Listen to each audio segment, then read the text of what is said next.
তার আগে আমরা তিনটা তাকবীর দেব। আল্লাহ বলেন রাব্বাকা ফাকাব্বির, glorify the name of your lord, তোমার রবের নামের বড়ত্বের ঘোষণা দাও। আমরা ভাগাভাগি করে দেব। প্রথম তাকবীর দেব যারা বিবাহিত আছি তারা, দ্বিতীয় তাকবীর দেব যারা অবিবাহিত আছি তারা, তৃতীয় তাকবীর সবাই মিলে দেব। ইনশাল্লাহ পড়েন। রাজি আছেন? কষ্ট পাচ্ছেন না তো? এটার উদ্দেশ্য হচ্ছে একটু আপনাদেরকে চাঙ্গা করে তোলা, একটু চাঙ্গা হয়ে উঠবেন তাকবীর দিয়ে, এরপর আমরা কথা শুনবো। বিবাহিত কারা কারা আসছেন দেখি হাত তোলেন। ওরে আল্লাহ, সব দেখি বিবাহিত,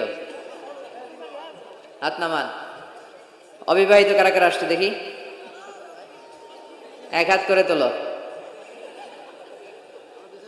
এরা একটু কম সংখ্যায়, দেখি কি অবস্থা, কাদের পারফরমেন্স কেমন হয় দেখি। আমি লিল্লাহি তাকবীর বললে শুরুতে বিবাহিতরা পড়বেন আল্লাহু আকবার। শুরুতে বিবাহিতরা রেডি হয়েছেন? পারা যাবে? শুরুতে শুধু বিবাহিতরা তাকবীর